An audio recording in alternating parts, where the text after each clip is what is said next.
tahun 2024. Bapak Ibu, para pendukung, kami mohon dengan hormat, kami mohon dengan sangat, kami sangat mengapresiasi dukungan dari Bapak Ibu.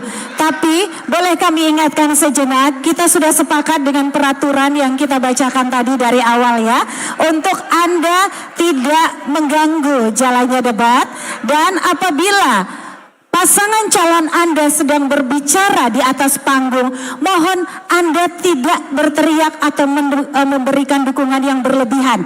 Karena suara pasangan calon yang Anda dukung tidak akan terdengar dengan jelas di televisi. Ya, jadi masyarakat tidak akan bisa mendengar dengan jelas suara paslon yang Anda dukung. Setuju ya? Baik, kita lanjutkan ke segmen berikutnya. Segmen ini adalah segmen tanya jawab dari paslon. Paslon akan memberikan pertanyaan dan akan dijawab oleh paslon yang lainnya. Langsung saja ya Anggi dan juga pemirsa, kita berikan kesempatan untuk paslon nomor urut 2 terlebih dahulu memberikan pertanyaan untuk paslon nomor urut 1. Bapak, waktu Anda bertanya 60 detik dimulai ketika Anda berbicara, silahkan. Sekali lagi pertanyaan yang disampaikan harus terkait dengan tema malam hari ini, tidak boleh di luar tema. Silakan.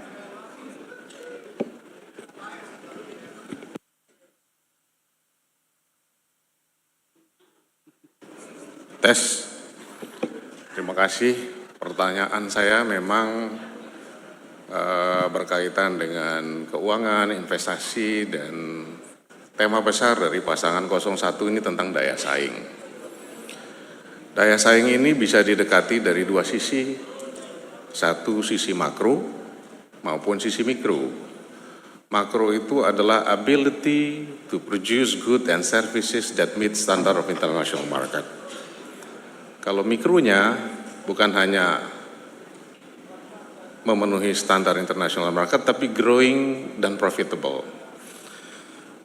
Nah, daya saing terutama di Sumbawa Barat misalnya, kita ada smelter sekarang. Nah, ini nanti mungkin saya juga akan tanya ke paslon 03 tentang quality of growth. Karena hadirnya smelter ini akan menyebabkan pertumbuhan ekonomi di NTB ini akan melambat. Gimana cara mensinkronisasikan ini? Waktu Anda habis, terima kasih paslon 02. Baik, kami persilakan paslon 01 untuk menjawab. Anda memiliki waktu 90 detik dihitung dari Anda menjawab. Silakan. Baik, terima kasih. Itulah mengapa di dalam statement awal saya mengatakan bahwa kalau Rohmi Firin itu tidak mau pertumbuhan ekonominya tergantung dari tambang. Karena tambang itu sangat besar mendrive dan kita tidak bisa kontrol. Kalau dia lagi misalnya ekspor konsentrat atau kalau dia lagi ada pembangunan apa itu pasti melonjak tinggi. Tapi kalau lagi stop udah langsung turun. Maka dari itu NTB harus tidak ada tambang, pertumbuhan ekonominya harus tinggi dan potensi yang ada dari pertanian, perkebunan, peternakan, perikanan, kelautan itulah yang harus betul-betul kita maksimalkan sehingga kita harus berjuang untuk pertumbuhan ekonomi tanpa tambang sehingga kita tidak terganggu dengan produktivitas daripada tambang yang kadang stop, kadang beroperasi, kadang hire pegawai, kadang ekspor konsentrat, kadang stop dalam beberapa lama gitu. Tapi betul-betul dari potensi-potensi yang sustain seperti pertanian, perkebunan, perikanan, kelautan kita. Saya rasa itu jawabnya. Terima kasih. Masih ada waktu? Cukup? Terima kasih. Berikutnya kami persilakan paslon 02 untuk menanggapi jawaban dari paslon 01. Anda memiliki waktu 60 detik dihitung dari Anda berbicara. Silakan.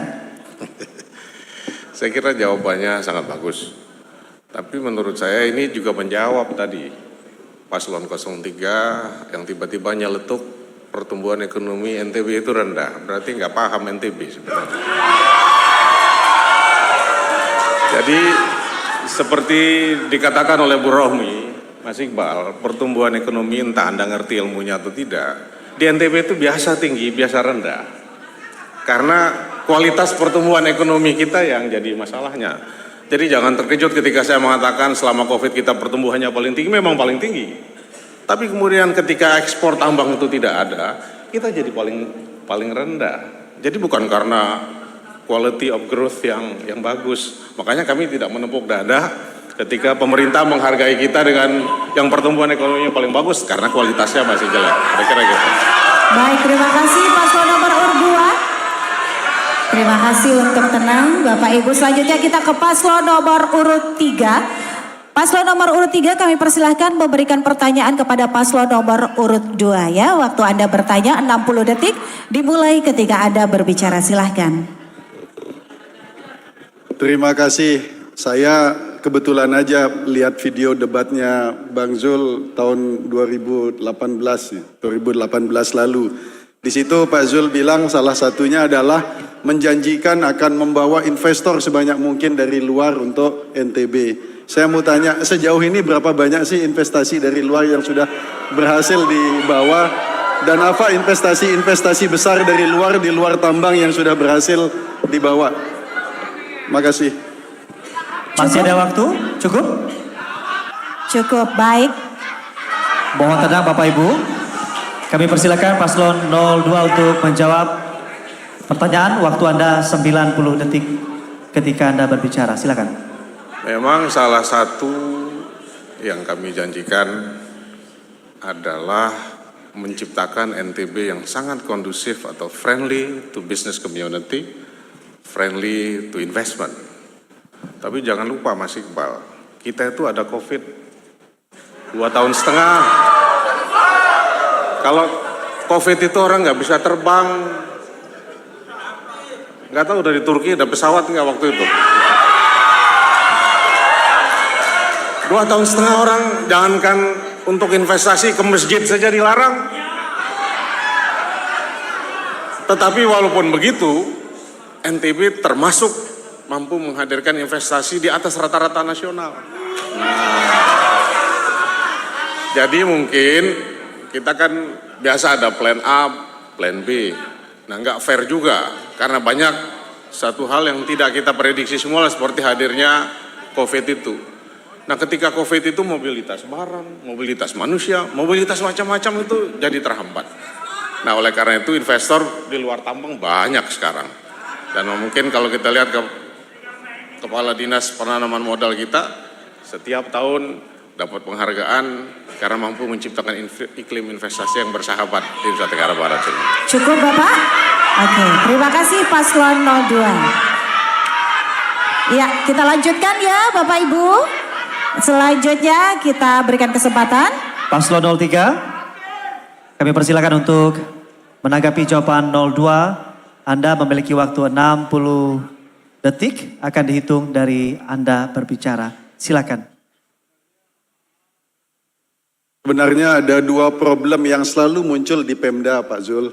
Ketika ngomong mengenai masalah investasi, tadi saya sudah sampaikan, satu IPRO-nya. Selalu yang dijual ini lebih banyak mimpi, bukan proyek yang sudah siap untuk diinvestasikan.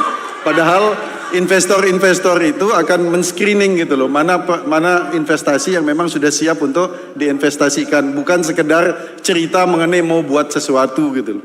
Dan yang kedua adalah problemnya Pemda ini adalah network. Mereka tidak punya network yang cukup untuk mencari investasi dari luar negeri. Kalau Iqbal Dinda, insya Allah 132 perwakilan Indonesia di luar negeri akan kita gunakan sebagai marketer kita, sebagai sales point kita untuk menjual investasi, memasukkan investasi ke NTB insya Allah. Semua networking di dunia yang kita punya akan kita gunakan untuk mendorong investasi ke NTB. Terima kasih. Terima kasih paslon 03. Baik, terima kasih paslon 03 dan selanjutnya kita berikan kesempatan untuk paslon 01 memberikan pertanyaan kepada paslon 03. Waktu Anda 60 detik, Ibu, dimulai ketika Anda berbicara. Silakan. Terima kasih. Mi Iqbal, saya ingin tahu ya bagaimana konsep untuk mendatangkan pariwisata yang sebanyak-banyaknya ke NTB. Karena saya lihat pada saat Mik Iqbal sebagai duta besar di Turki, itu justru jumlah wisatawan Turki yang datang ke NTB itu sangat sedikit. Contoh tahun 2023 saja hanya 60 orang. 60 orang kan sama, 1 tahun itu 60 orang kan sama dengan 1 bus. Nah, sedangkan konsepnya pasangan nomor 03 kan luar biasa mendunia. Sehingga tentunya saya ada rasa ingin tahu untuk bagaimana sih caranya untuk ini dibandingkan dengan pada saat ada kesempatan pada saat menjadi dubes saat itu. Apalagi mengibalkan orang NTB. Terima kasih. Baik, terima kasih. Sudah cukup Ibu, paslon 1. Mohon izin teman-teman yang baik, teman-teman yang luar biasa, saya minta waktunya untuk paslon 3 menjawab ya. Mohon tenang sebentar, kami persilakan paslon 3 menjawab pertanyaan. Waktu Anda 90 detik dimulai ketika Anda berbicara, silahkan. Terima kasih Bu Rohmi. Prinsip terpenting dari seorang pemimpin itu adalah adil namanya, harus adil. Pemimpin yang gak adil itu tidak layak disebut pemimpin. Saya jadi dubes di Turki itu dubes Indonesia, bukan dubes NTB. Jadi saya harus memberikan perlakuan yang sama ke semua provinsi yang ada di Indonesia ini. Bahwa turis tidak datang ke Indonesia, ke NTB, ya problemnya NTB kok tidak bisa mengetrek. Saya sudah bawa influencer. Saya 3 kali membawa influencer ke NTB, 1 rupiah pun saya tidak dibantu oleh pemerintah NTB. Padahal oleh provinsi-provinsi lain saya diberikan bantuan yang begitu banyak. Hanya NTB, kampung halaman saya sendiri, 1 rupiah pun tidak bantu saya untuk mempromosikan NTB gitu. Jadi bukan salah saya Bu Rohmi, saya memang dubes Indonesia bukan dubes NTB. Insya Allah nanti kalau saya jadi gubernur, saya juga akan adil sama seluruh rakyat NTB. Saya akan beri perlakuan yang sama kepada seluruh rakyat. Makasih. Masih ada 20 detik. Cukup? Cukup, baik, terima kasih. 03, mohon maaf. Langsung saja ya, untuk 01 silahkan menanggapi Bu jawabannya. Silahkan, waktu Anda 60 detik dimulai ketika Anda berbicara.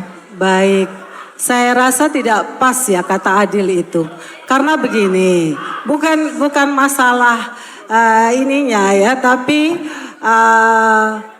jumlahnya yang terlalu kecil dan approach yang tidak ada, komunikasi yang kurang, sehingga memang kita melihat kan tugas dubes itu salah satu, setahu saya kalau yang namanya dubes itu juga karena bagaimana caranya untuk berusaha mendatangkan wisatawan ke daerah ya, ke daerah apalagi itu adalah daerah asalnya gitu.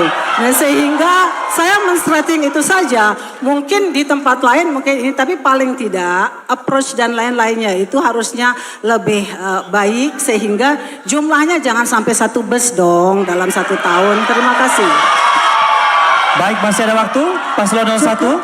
Cukup Ibu? Cukup Pak? Baik, terima kasih. Kita beri tepuk tangan yang meriah untuk seluruh paslon. Baiklah, dan pemirsa. Ya. Rina, malam hari ini akan semakin panas. Namun kami mengingatkan kembali kepada pendukung paslon. Setelah ini kami akan kembali di segmen kelima. Tetaplah bersama kami sesaat lagi. Yakin rakyat NTB luar biasa ya. Baik, sekali lagi kami nanti akan memberikan kesempatan kepada Anda untuk memberikan dukungan dan juga semangat kepada paslon Anda masing-masing. Namun kita akan melanjutkan terlebih dahulu untuk segmen kelima kali ini. Sebelum kami melanjutkan, kami akan mengajak Anda untuk kembali mengingatkan atas kerjasama yang sudah kita ingatkan sejak awal. Jika nanti selama di segmen kelima ini masih akan terjadi keributan atau tidak tertib selama debat ini berlangsung, dengan berat hati kami akan meminta panitia untuk membawa para pendukung yang tidak tertib menuju ke pintu keluar. Sepakat? Saya yakin teman-teman yang ada di sini luar biasa, teman-teman yang cinta damai, teman-teman yang tertib, betul? Kita lanjutkan ya. Baik. Ke segmen berikutnya. Malam hari ini masih dari tema kita dengan pengembangan potensi daerah untuk kemajuan Nusa Tenggara Barat. Dan kita akan berikan kesempatan yang pertama untuk memberikan pertanyaan adalah paslon nomor urut 3. Kami persilakan untuk bertanya kepada paslon nomor urut 2. Waktu Anda bertanya 60 detik dimulai ketika Anda berbicara. Paslon 3 bertanya ke paslon 2. Iya, ini paslon 3 lagi Bapak. Ini segmen selanjutnya. Kita masih terus berlanjut ya. Kita masih terus berlanjut Bapak, silakan ya. Kita masih di Waktu sesi tanya Anda, jawab. Ya, waktu Anda 60 detik dimulai ketika Anda berbicara, silakan. Makasih Bang Zul, mungkin pertanyaan saya terkait dengan Bank NTB dan komitmen dari pemerintah pada masa Bang Zul untuk mendukung UMKM. Tadi saya jelaskan bahwa 85% kredit yang disalurkan oleh Bank NTB itu adalah untuk sektor konsumsi, 15% untuk sektor produksi, dan hanya 6% yang masuk ke sektor untuk ke UMKM. Jadi apakah komitmen terhadap UMKM itu tercermin di dalam rasio pinjaman yang diberikan ke UMKM? Silakan Bang Zul. Kami persilakan paslon nomor urut 2 untuk menjawab pertanyaan 90 detik. Waktunya dimulai ketika Anda berbicara, silakan. Terima kasih, ini pertanyaan yang jadi concern kita semua, Mas Iqbal ya. Walaupun pemerintah provinsi ini pemegang saham terbesar dari Bank NTB, mendikte sepenuhnya Bank NTB itu tidak mudah. Karena apalagi sekarang itu ada namanya otoritas jasa keuangan yang very prudent, nggak mudah. Tapi tidak pernah berhenti dalam pertemuan, ini ada Bupati juga Bu Dinda itu jadi concern kita semua. Tapi kan non-performing loan atau kredit macet itu yang paling jadi momok buat Bank NTB ini atau bank secara keseluruhan karena kinerja mereka dinilai dari NPL ini. Jadi takut betul mereka dan biasanya UKM ini NPL-nya paling tinggi. Nah, kalau tidak ada intervensi dan kemauan keras dari pemerintah, memang mereka akan pilih cara yang paling aman. Dan kita harus mengakui memang belum ada risiko yang terlampau berani yang dilakukan perbankan, bukan hanya Bank NTB, hampir seluruh bank kita, tapi dengan hadirnya BPR yang sudah jadi holding sekarang, mudah-mudahan kekhawatiran dan concern Mi Iqbal ini bisa kita siasati bersama. Benar nggak Bu Dinda? Anda masih punya sisa waktu 20 detik, cukup? Baik, terima kasih. Paslon 03 kami persilakan Anda untuk menanggapi jawaban tersebut dan waktu akan dihitung 60 detik ketika Anda berbicara. Silakan. Saya rasa masalahnya Bang Zul bukan NPL, karena NPL UMKM itu hanya 3,7%. Sedangkan standar OJK itu masih dianggap aman kalau di bawah 5. Artinya itu jauh di bawah standar OJK. Saya lihat masalahnya memang komitmen, keberpihakan terhadap UMKM yang kurang. Ini masalah terbesarnya. Kalau Iqbal Dinda jelas di dalam visi misi sudah menyebutkan, kami akan menaikkan rasio pinjaman buat UMKM jelas. Dan yang kedua, kami akan taruh yang namanya cash collateral. Cash collateral dari pemerintah ditaruh di bank untuk pengganti jaminan. Karena sekarang banyak teman-teman UMKM yang butuh pinjaman dalam jumlah kecil. Apa yang terjadi? Mereka pinjam ke pinjol. Tahu di pinjolnya NTB itu, ke tingkat kegagal bayar pinjol di NTB itu hampir 5% gitu. Tertinggi di Indonesia. Jadi cash collateral ini memberikan jaminan kepada mengganti penjamin sehingga UMKM tidak perlu memberikan jaminan. Terima kasih 03. Oke, kita lanjutkan ya teman-teman. Juga pemirsa TVRI dimanapun Anda berada. Selanjutnya kami persilakan paslon nomor urut 1 untuk memberikan pertanyaan kepada paslon nomor urut 3. Bapak Ibu, waktu Anda bertanya 60 detik, betul, ke nomor urut 3. Nomor urut 3, waktu Anda 60 detik dimulai ketika Anda berbicara. Silahkan.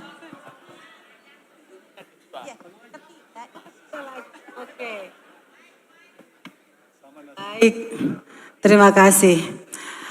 Pertanyaan untuk pasangan nomor urut 3. Bagaimana komitmen Bapak di dalam pembangunan berkelanjutan?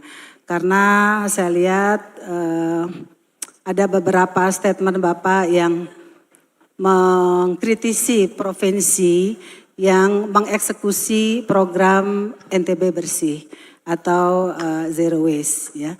Jadi saya ingin tahu bagaimana komitmen Bapak ke depan kalau membangun NTB terhadap program lingkungan kita. Terima kasih. Anda masih memiliki waktu. Pembangunan berkelanjutan. Dilanjutkan atau cukup? Cukup, Terima kasih. Ibu? Baik. Silakan paslon 03, Anda memiliki waktu 60 detik untuk menjawab. Silakan.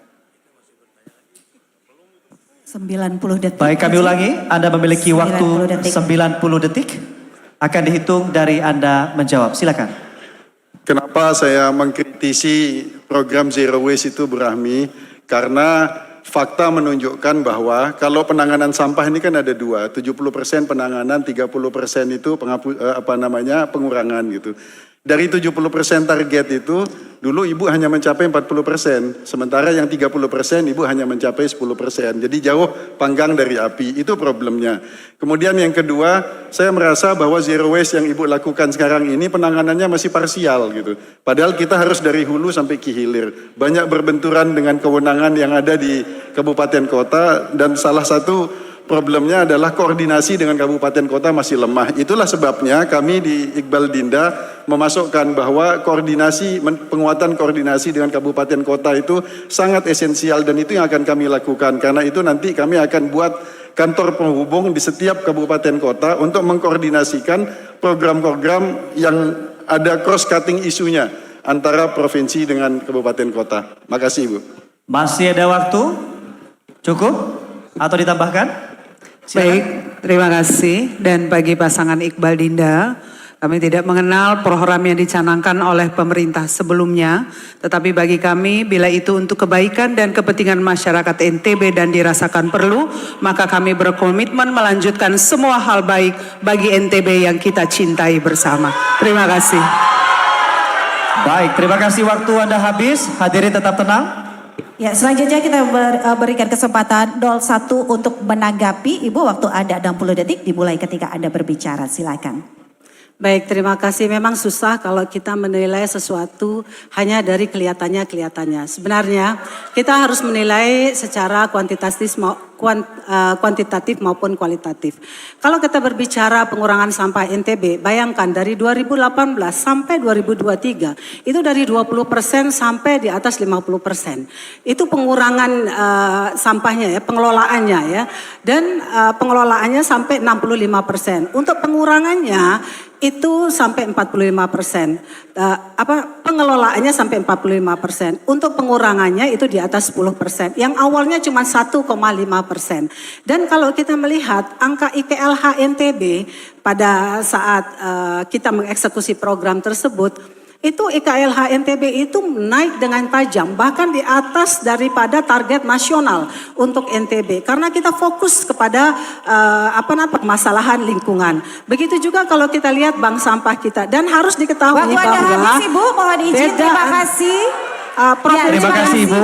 Terima kasih, waktu Anda habis.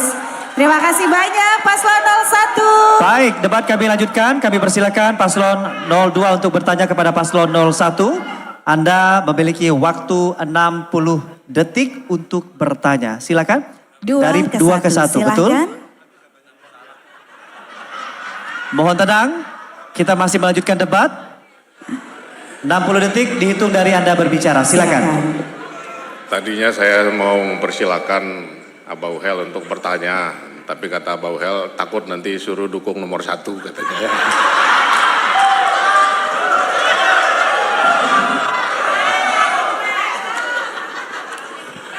Ya, kalau lihat penjelasan dari Jilbab Ijo ini emang luar biasa.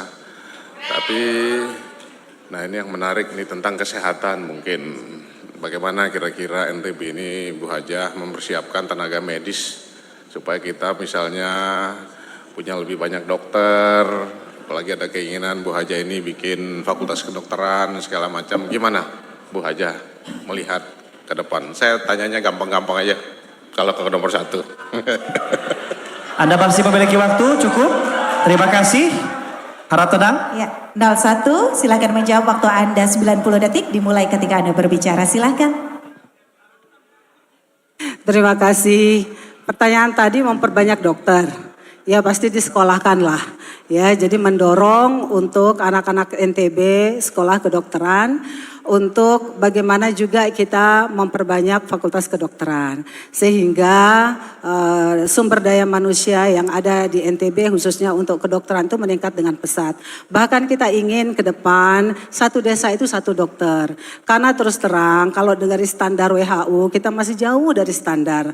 Untuk itu memang masalah sumber daya manusia ini menjadi stressing bagi kita ke depan sehingga beasiswa-beasiswa yang kita berikan atau kita dorong kita sesuaikan juga dengan kebutuhan kita di NTB yang mana yang paling kita butuhkan itu betul-betul kita dorong untuk kita penuhi. Termasuk juga psikolog kita Bang Zul karena psikolog ini menjadi sangat penting di era sekarang ini banyak orang stres. Ya, dan kita ingin ke depan satu puskesmas itu satu psikolog. Jumlah psikolog kita sekarang itu ada 5-6 dan kita ingin dorong sampai 100 orang ke depannya. Dan dokter kita ingin satu desa itu kita dorong satu dokter. Itu dengan menyekolahkan. Terima kasih. Assalamualaikum warahmatullahi wabarakatuh. Waalaikumsalam. Ibu sudah cukup? Ya, waalaikumsalam warahmatullahi wabarakatuh. Selanjutnya 02, monggo silahkan Bapak untuk menanggapi waktu Anda 60 detik dimulai ketika Anda berbicara. Hadirin yang kami muliakan, kita telah dengarkan tadi jawaban yang menurut saya luar biasa sih ya, luar biasa. Tapi jangan hanya disebutkan bahwa yang dibutuhkan itu hanya dokter. Tenaga-tenaga kesehatan lainnya pun kita butuhkan. Di samping itu, kepedulian kita kepada tenaga kesehatan juga harus kita tingkatkan. Mengenai honornya, gajinya, itu juga menjadi pemikiran. Dan satu hal, apa yang disampaikan oleh beliau tadi, sesungguhnya karena memang beliau berpasangan dulu, sangat juga menyetujui beasiswa yang ke luar negeri. Bahkan ke depan nanti kita akan buka peluang ya. Kita sekolahkan anak-anak NTB itu untuk kedokteran ya, bahkan sampai mungkin spesialis ya. Wah, keren. Kalau kemarin hanya 4.000, ke depannya insya Allah 10.000. Tapi saya yakin pasangan nomor urut 1 mendukung itu ya. Terima kasih. Ya, waktu habis. Terima kasih 02, terima kasih. Dan terima kasih juga untuk seluruh pendukung. Tepuk tangan boleh untuk Anda semua. Yes. Baik hadirin, baru saja kita ikuti sesi tanya jawab dari masing-masing paslon dan kami akan kembali dalam segmen berikutnya. Pada segmen berikutnya kita akan mendengarkan